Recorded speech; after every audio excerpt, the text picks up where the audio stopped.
харагдаж байгаа хэ тэ. Аха. За өнөөдөр болохоор би анагаахын чиглэлээр Австрали, Герман улсуудад суралцах тухай ярина. За ерөнхийдөө бол нэлээд олон хүмүүс оюутнуудаас сонирхдаг. За мөн одоо яг мэрэгчлэрээ ажиллаж байгаа хүмүүс яг өөрийнхөө чиглэлээр яаж мэрэгчлээ дэвшлүүлэх талаар нэлээд асуудаг. За тэгээд өнөөдөр болохоор би энэ хоёр орныг сонгоод мэдээлэл өгье гэж бодсон. За эхний орн маань болохоор Австрали орн байгаа. За Австрали орн бол угаасаа маш олон хүмүүс Австрали руу очихыг боддог. За амьдрах орчин, за тэгээд байгаль, за ерөнхийдөө бас нөгөө мэрэгчлүүдийг үнэлдэг олон улсын одоо үнэлгээ эднэр бол эдийн засгийн хувьд бол нэлээд үнэлгээ сайтай оронд ордог. За ийм орн байна.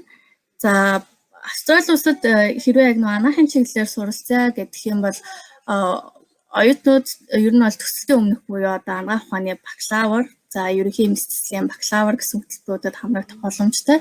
За анагаах ухааны бакалаврт бол мэдээж бас нүүр ам судлалын чиглэлээр бол бакалавра хийх боломжтой гэсэн үг.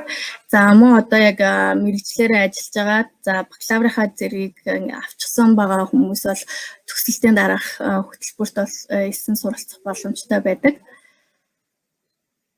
За тэгээд яг энэ гадаадд суралцахаар одоо сонирхож байгаа хүмүүсээ бол хамгийн мэдчих хэвээр нэг сайт нь бол энэ QS гэдэг World University Rankings буюу одоо дэлхийн бүхэл одоо их сургуулийн одоо ирэмбэлдэг ийм вебсайт байгаа. За QS World University Rankings гэдэг ингээд таад Google-оор ороод хайх юм бол сайт руу орох боломжтой. За тэгээд тухайн сайтнаас болохоор дэлхий дээр байгаа бүх одоо их сургуулиудыг одоо юугаар нь by subject буюу одоо яг чиглэлээр нь аль нь нэгдүгээр байранд эзэлж байна, аль нь одоо ихний топ 10-т байна гэдэг юм уу бүгдийг харах боломжтой. За дээр нь болохоор тухайн их сургуулиуд руугаа шууд линкээр нь ороод боломжтой байдаг. За би болохоор яг энэ Австралийн энэ 5 их сургуулийг болохоор энэ QS World University Rankings вебсайтнаас авсан. За энэ Австралийн 5 их сургууль бол топ 50 одоо анагаахын их сургуульд бол дэлхийн топ 50 анагаахын их сургуульд бол ордог. За University of Melbourne гэдэг Мельбурний их сургууль, за Сидней их сургууль байгаа. За Monash их сургууль, за мөн одоо New South Wales гэдэг их сургууль, за University of Queensland гэдэг. За энэ 5 сургууль бол ерөнхийдөө анагаахын бүх чиглэлээр суралцахад илүү тохиромжтой. За дэлхийд бол яг топ 50-д ордог учраас маш сайн сургалтаараа дэлхийд бол ордог. За тэгээд их сургуулиас судалж байгаа хэвчээ мэдээж бол заавал ч топ 50 биш ерөнхийдөө яг тухайн одоо яг нүүр ам судлалыг яг ямар чиглэлээр мэрэгчлээ дэвшлүүлэх гэж байгаа гэдгээс хамаарат за ахаад ранкингаа одоо ингээд критерийн солио шалгуурын солиод ингээд үзэх боломжтой байдаг. За тэгээ өөрийнхөө сонирхсан сургуулиудыг болохоор ямар шалгууруудтайг харах боломжтой. Зарим Австралийн их сургуулиуд болохоор зөвхөн одоо төсөлтийн дараах сургалтын хэсэл зарладаг. Зарим нь болохоор зөвхөн одоо яг төгсөлтийн өмнөх буюу одоо бакалаврын зэрэгт хэсэлтэд зарладаг учраас тухайн одоо вебсайтнаас сургууль болгоных нь одоо шалгуур үзүүлэлтийг маш сайн хараад ямар хөтөлбөрт одоо эсэлт авдаг вэ гэдгийг маш сайн харах хэрэгтэй. За undergraduate буюу одоо яг энэ төсөлтийн өмнөх буюу бакалаврын зэргийн сургалтыг болохоор undergraduate гэж нэрлэдэг. За undergraduate сургалтанд эсэхийн тулд IELTS-ийн оноо одоо багадаа 7 оноо байх ёстой. За мөн одоо TOEFL-ийн оноогоо бол IELTS-ийн 7 оноотойгоо дүүцүүлээд IELTS-ийн оноотой дүүцүүлээд бас харах боломжтой. За ерөнхий боловсролын их сургуулийг одоо төгссөн гэх гэрчлэгээ шаардлагатай. Бакалаврын зэрэг учраас нөгөө нэг бакалаврын зэрэг сурч байгаа учраас бакалаврын зэргийн одоо яг гэрчлэгээ шаардахгүй. За насны хувьд бол 17 бод хүнээс дээш настай байна. За мөн одоо эсэлтийн шалгалт өгөх хэрэгтэй. За эсэлтийн шалгалт нь мэдээж нөгөө ЕШ-ийн шалгалтаа Монголдөө өгнө. За давхар болохоор энэ гадаад их сургуулиуд бас яг эсэлтийн шалгалт гэж байдаг. За тухайн яг сургууль нь яг ямар хичээллүүдээр өгсөн байх ёстой гэдэг тэр шалгуураа харж байгаа тухайн одоо эсэлтийн шалгалтыг өгөх боломжтой байдаг. За мөн эсээ ярилцлага нэлээд шаардлагатай байдаг. За эсэн дээр болохоор яг энэ за Америк болон Австралийн орнууд болохоор яг эсэн дээр маш их ач холбогдол өгдөг. За эсээгээ бичгийн тулд одоо тухайн хүүхд маань одоо яг тухайн хүн маань одоо яг дор хаяж жил ерөнхийдөө зарцуулагддаг бэлтгэл бол шаарддаг гэж үздэг. За мөн ярилцлага болохоор зааварчууд тухайн Австрали руу явахгүй одоо л хичээлийнхаа одоо сургалтанд бүрдүүлэх материалаа өгөөд бүрдүүлснийхаа дараа хэрвээ тэнцэх юм бол ярилцлага онлайнаар өгчдөг. За ингээд хэрвээ ярилцлага эсээ эднэртэй тэнцчих юм бол тухайн сургууль шаардлагатай эрүүл мэндийн шинжилгээнд хамрагдсан байх гэсэн юм шалгууруудаар ерөөхдөө бакалаврын зэрэгт бол эсэх боломжтой байдаг. За үүн дээр нэмээд хэлэхэд болохоор эсээ ярилцлага өгөхдөө одоо тухайн одоо яг сургуультай эсэхтэй ерөнхий боловсролын гичилгээг авсан байх хэрэгтэй. Ерөнхийдөө сургуулаа төгссөн байх шаардлагатай гэсэн үг. За ийм шалгууртай байдаг. За эсэлтийн хувьд гэх юм бол бакалаврын эсэлт болохоор хөвчлэн одоо өмнөх оных нь 3 сар зарлагддаг. За тэгээд өмнөх оны 3 сар зарлагдаад 6-аас 9 сард бол хаагддаг. За тэгэхээр хэрвээ одоо 2021 оны эсэлтэнд явж байгаа бол одоо 2020 онд юунда хичээлийнхаа сургалтын одоо материалуудаа бүрдүүлж өгдөг гэсэн үг. За олон улсын оюутны сургалтын төлбөр гэж байгаа. За энд нь болохоор жилийн 55,000-аас 71,000 австрали доллар байдаг. За сургалтын эсэлт болохоор яг тухайн сургууль болгон бас өөр байх хандлагатай байдаг. Тийм учраас заавалч энэ хугацаагаар биш тухайн сургуулийнхаа бас яг эсэлтийн хугацаагаас хараад түүндээ тохируулаад материалуудаа бэлдээд өгөх хэрэгтэй. За сургалтын төлбөр бол мэдээж нөгөө нэг Австрали, Америк яг бүгдээрээ ижилхэн нэлийн үнэтэй байдаг. За ялангуяа одоо топ сургуулиудад орох юм бол сургалтын төлбөр бол доор хаяж 40,000 доллароос л дээшээ байдаг. За Австрали доллар одоо хэдий 55,000-аас 71,000 доллар гэж байгаа ч гэсэн одоо тухайн одоо сургалтанд бүртгүүлээд явж байгаа хүний маань сургалтын материал маш сайн байгаад шаардлага хангаад их юм бол тэтгэлгүүдэд болохоор хамрагдах боломжтой байдаг. Тухайн сургуулийнхаа тэтгэлэгт хамрагдах боломжтой. Дээр нь сургуулийнхаа материалыг бүрдүүлж явах явцдаа бусад тэтгэлгүүдийг судлаад явах боломжтой байна. За төгсөлтийн дараах буюу graduate гэж байгаа. За энэ дээр болохоор магистр, докторийн сургалтууд бол хамрагддаг. За мөн бас яг нөгөө нэрийн мэргэжлээр дээшлүүлж байгаа сургалт маань бас энэ graduate сургалтанд бол хөтөлбөрт хамрагдана. За танаас болохоор IELTS болон TOEFL-ийн оноо шаардлагатна. За ерөнхий боловсролын одоо сургуулийн гэрчлэгээ. За тэн дээр байгаа голч оноо, одоо бакалаврын голч оноо аль аль нь шаардлагатдаг. За GMC буюу одоо яг Австралийн төгсөлтийн дараах шалгалт гэж байдаг. За ийм шалгалтыг бас өгсөн байх хэрэгтэй. MCAT гэдэг бас магистрийн оюутнуудад одоо өгдөг бас ийм шалгалтууд байгаа. За эдгээрийг болохоор өгсөн байх хэрэгтэй. Гэхдээ зарим сургуулиуд бол заавалч энэ хоёрыг өгөхгүйгээр бас нөгөө бусад материалаа бүрдүүлээд орох боломжтой байдаг. За тэгэхээр тэр бол сургуулиас шалтгаална. Гэхдээ мэдээж нөгөө нэг Австралийн их сургуулиудад эсэх юу маань өрсөлдөө маш ихтэй байдаг учраас хэрвээ GMC-д MCAT дээр маш өндөр оноо авчих юм бол таны одоо яг тухайн сургуульд тэнцэх магадлал нь бол илүү их нэмэгдэнэ гэсэн үг. За мөн одоо яг бакалаврынхаа ижилхэн ярилцлага эсэ гэсэн юм юмнуудыг бол бүрдүүлж өгөх хэрэгтэй. За төгсөлтийн дараа сургалтын эсэлт бол яг өмнөх оныхоо 4 сард эхэлдэг. Мөн түүнчлэн одоо дээр хийсэнчлэн одоо тухайн сургуулиасаа бас энэ хугацаа өөр байна. За олон улсын оюутны сургалтын төлбөр бол жилийн 64,000-аас 73,000 австрали доллар байдаг. За мэдээж бол бакалаврын түвшний одоо хөтөлбөрийн төлбөрөөс бол арай үнэтэй байдаг. Ийм байна. За дараагийн орн маань болохоор Герман орн гэж байгаа. За Герман бол дээд боловсролын хаягаар бол мэдээж маш их алтартай олон улсад. За одоогийн байдлаар бол 350,000 гаруй одоо олон улсны оюутнууд суралцж байна гэсэн юм тоо баримт байдаг. За анагаахын чиглэлээр бол улсын хэмжээнд 38 ихтэй сургуулиуд үйл ажиллагаа явуулдаг. За үүний дотор болохоор олон жилийн түүхтэй буюу одоо маш эртний сургуулиуд ч гэсэн байдаг. За мөн дэлхийн топ анагаахын их сургуулиудад багтдаг байгаа. За мөн одоо энэ QS World University Rankings-ээр бас хамгийн топ гэсэн сургуулиудыг жагсаасан. За Heidelberg-ийн их сургууль, за Aachen-ийн их сургууль, Lübeck-ийн их сургууль, за Witten, за Magdeburg, за Münster, тэгээ Würzburg гэдэг ийм их сургуулиуд байгаа.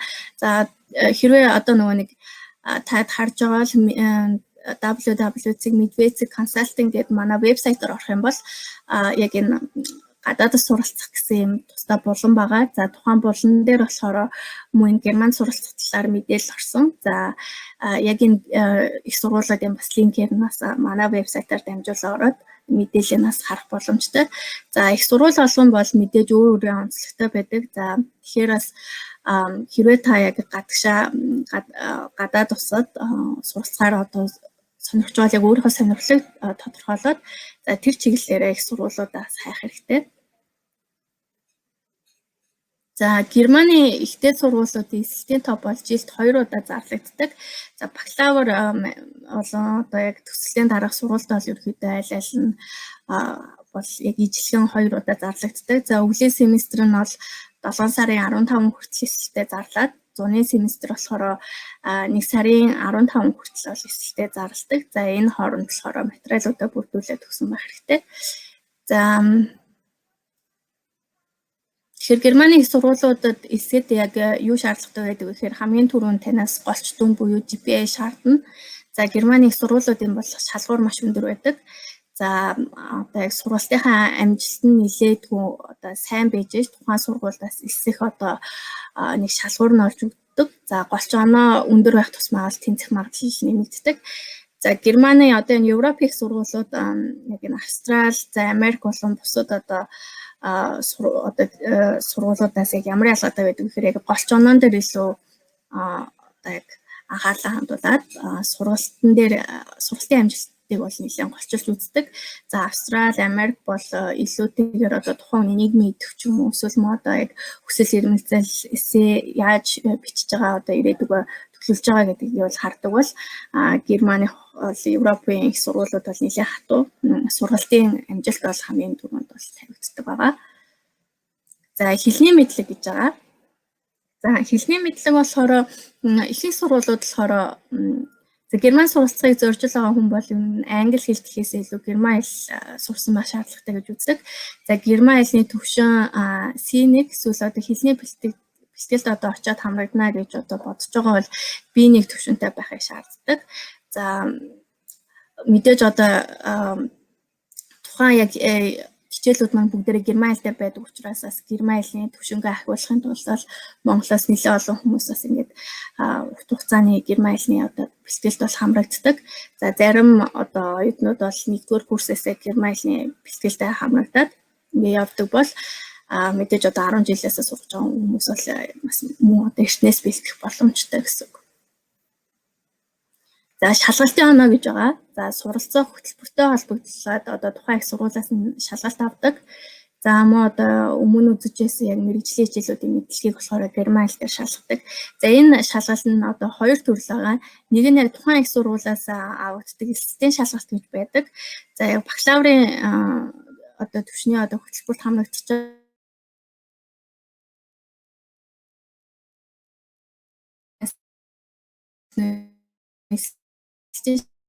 шалгалтад ижилхэн одоо суурь хичээлүүдийн юун дээр болохоор нөгөө шалгалт нь болохоор элчингийн одоо ярилцлага байдаг. Элчингийн ярилцлаган дээр болохоор миний мэдгээрл тухайн яг Монголыг хариуцж байгаа элчингээс хүмүүс маань яг нөгөө тухайн мэргэжлийн хичээлийн герман хэл дээр нас асуугаад тэгээд тухайн хүнийг одоо Германы их сургуульд одоо цаашаа одоо материалаа өгөхөд тэнцэх хэмжээний байна уугүй гэдгийг бас ингэж 2 дахин тийм давхар шалгууртай үздэг байгаа. Тэгэхээр бас Герман руу явж байгаа бол бас яг энэ шалгалттай холбоотой мэдээллийг бас нэлээд сайн судлах хэрэгтэй.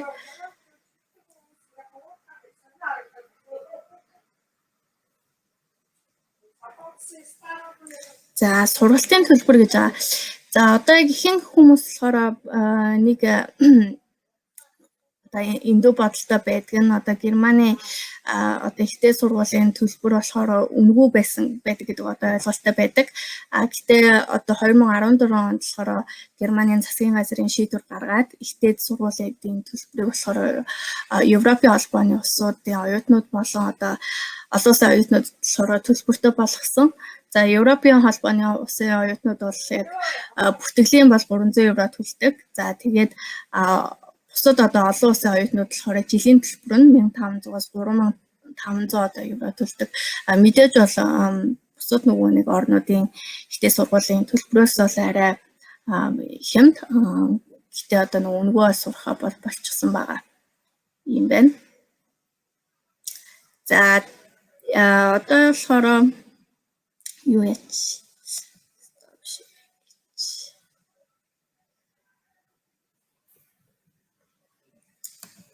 За ерөнхийдөө бол яг Герман болон Австралид суралцах тухай бол мэдээлэл юм байгаа.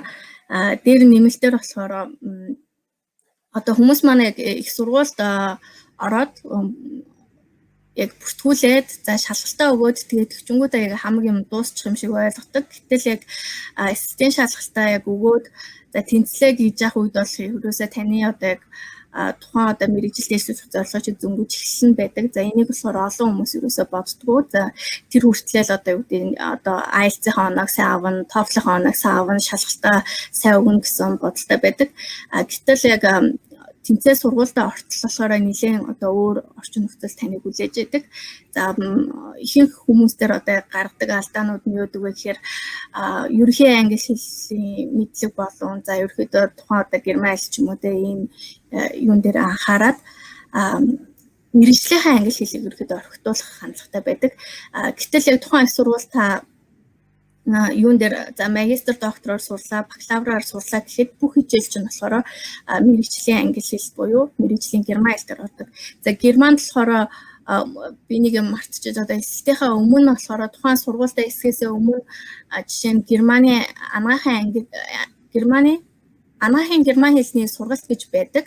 За ийм сургалтыг болохоор 3 шатны сургалтыг сураад за тэгээд тэр 3 шат төвчнийхөө сургалтын сертификатыг нь аваад тэнцэн тохиолдолд болохоор их сургуультаас орох ихээ авдаг. За ялгаагүй Австралид ч гэсэн мөн одоо яг хичээлүүд нь болохоор судалгааны бакалаврын юмнууд болохоор мэдээж илүү анагаах нэр томьёонууд орж ирдэг бол судалгааны магистр докторийн түвшинд болохоор судалгааны одоо яг мэргэжлийн англи хэл бол шаардлагатай байдаг. За ийм болохоор бас тухайн мэргэжлийнхаа англи хэлийг бол сайжруулах боломжтой. За энэ тал дээр би бас товчхон бас нэг манайх мэргэжлийн англи хэлний сургалт явуулдаг учраас мэдээлэл бол бэлдсэн. Тэгээд бас сонирхсан хүмүүс байх юм бол сургалтаа бол танилцуулах боломжтой байна. За тэгвэл Midway Consulting-ийн танилцуулгатай танилцах уу? За тэгвэл би юу яач?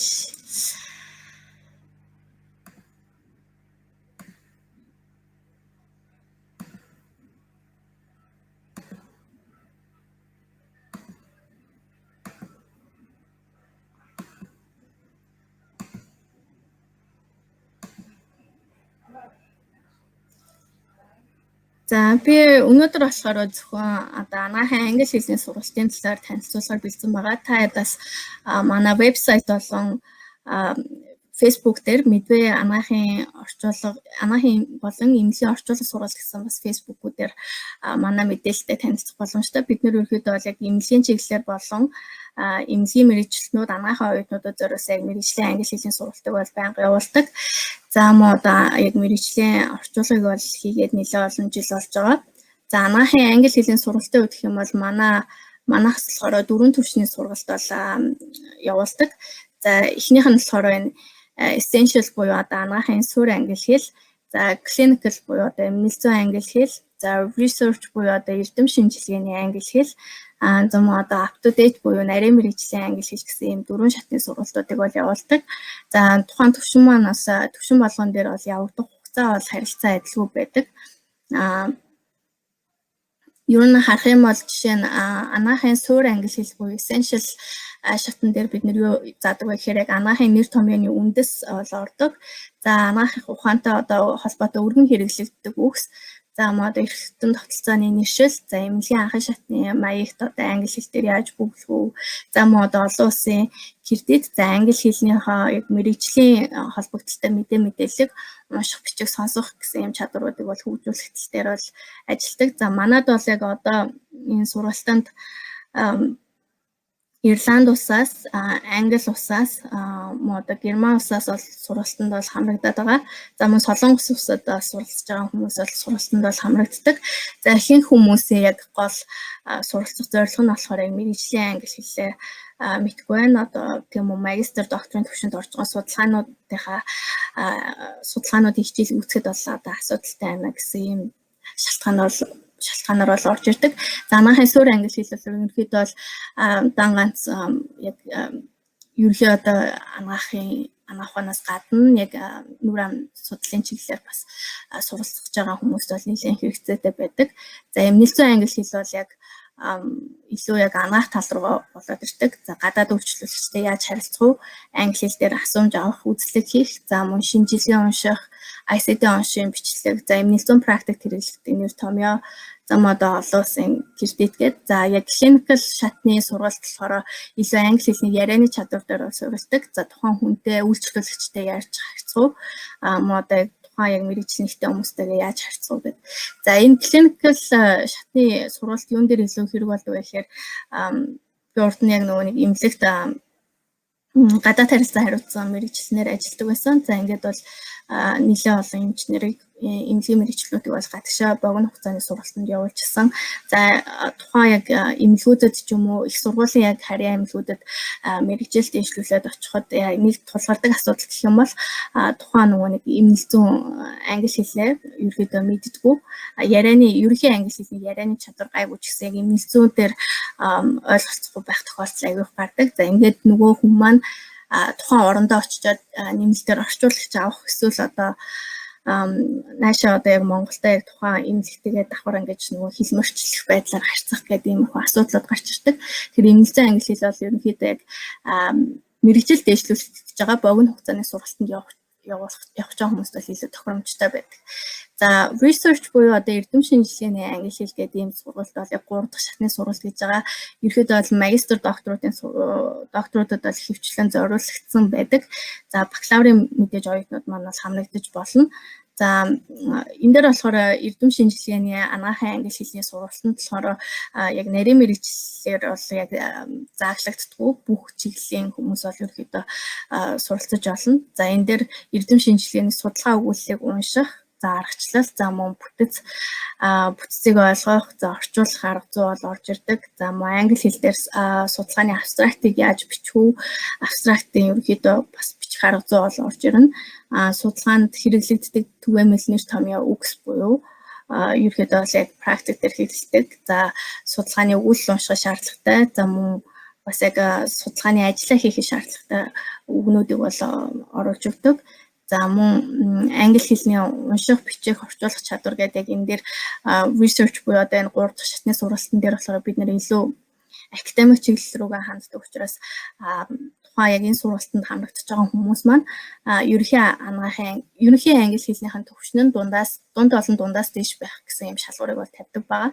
За мөн одоо яг энэ research буюу эрдэм шинжилгээний англи хэлний сургалтын дээр нэмэлтээр нэг орж ирсэн юм болохоор SPS програм дээр бид нар яг анхан шатны ерөөдөө судалгааны асуумжуудаа яаж оруулах вэ? За мөн одоо хүснэгт графикуудыг яаж хийх вэ гэдэг өгөгдлийг оруулах талаар бол нэг хичээл нь болж орж өгдөг. За мөн одоо machine translation буюу яг орчуулгын чиглэлээр одоо сонирхдаг хүмүүст болохоор илүү яг энэ анагаахын судалгаа эрдэм шинжилгээтэй холбоотой орчуулга хийх бас энэ арга зүй хичээл нь бас орж өгдөг. За хамгийн сүүлд болохоор бид нэр 4 дахь шатны саяханаас одоо энэ 4 дахь шатны сургалтаа бол нийгээд байгаа. Энэ маань болохоор up to date буюу одоо яг нарийн мэргэжлийн анагаахын англи хэлний сургалт байгаа. За up to date гэдэг үгнээс бол ойлгож байгаа up to date гэх систем байгаа. За олон улсын одоо бүхэл одоо эмч эмнэлгийн мэргэжилтнүүдийн одоо яг нотлохоос урьсан их үүсвэр бол up to date систем гэж байдаг. За ковидтэй холбоотой up to date систем болохоор дэлхийд даяар 1 жилийн хугацаанд бол үнэгүй ашиглах боломжтой болсон. За үүн дээр одоо бид нэр яг нарийн мэргэжлийн анагаахын англи хэлийг болохоор up to date систем дээр суулгаад явуулж байгаа. За ингэхдээ бид нэр яг эмнэлзэн удирдамж, за яг эмийн танилцуулга, унших, орчуулах, за мөн одоо өвчтний одоо эрүүл мэндийн боловсрол гэж байдаг. Өвчтөнд олгох эрүүл мэндийн боловсролыг бас яг энэ автодей систем дээр яг өгөгдсөн байдаг. Тухайн нарийн мэргэжлээс хамаарат өөр өөр байдаг. За мөн одоо эмнэлзэн тохиолдол ашиглах, за нарийн мэргэжилтэй холбоотой нэр томьёо өгс, за мөн одоо англи хэлний унших, бичих, сонсох, орчуулах гэсэн юм чадварууд дээр ерөөдөө бол суралж явуулдаг. За ийм 4 төрлийн сургалт бол байгаа. Тэгээд тухайн одоо энэ 4 дахь шатн дээр болохоор яг та яг ямар нарийн мэргэжлээр явж байна. За тэр нарийн мэргэжлээр чинь тохирсон тухайн нарийн мэргэжлийн хичээл нь бол ороод явдаг юм онцлог. За ийм сургалтуудыг бол манайхаас явуулж байгаа.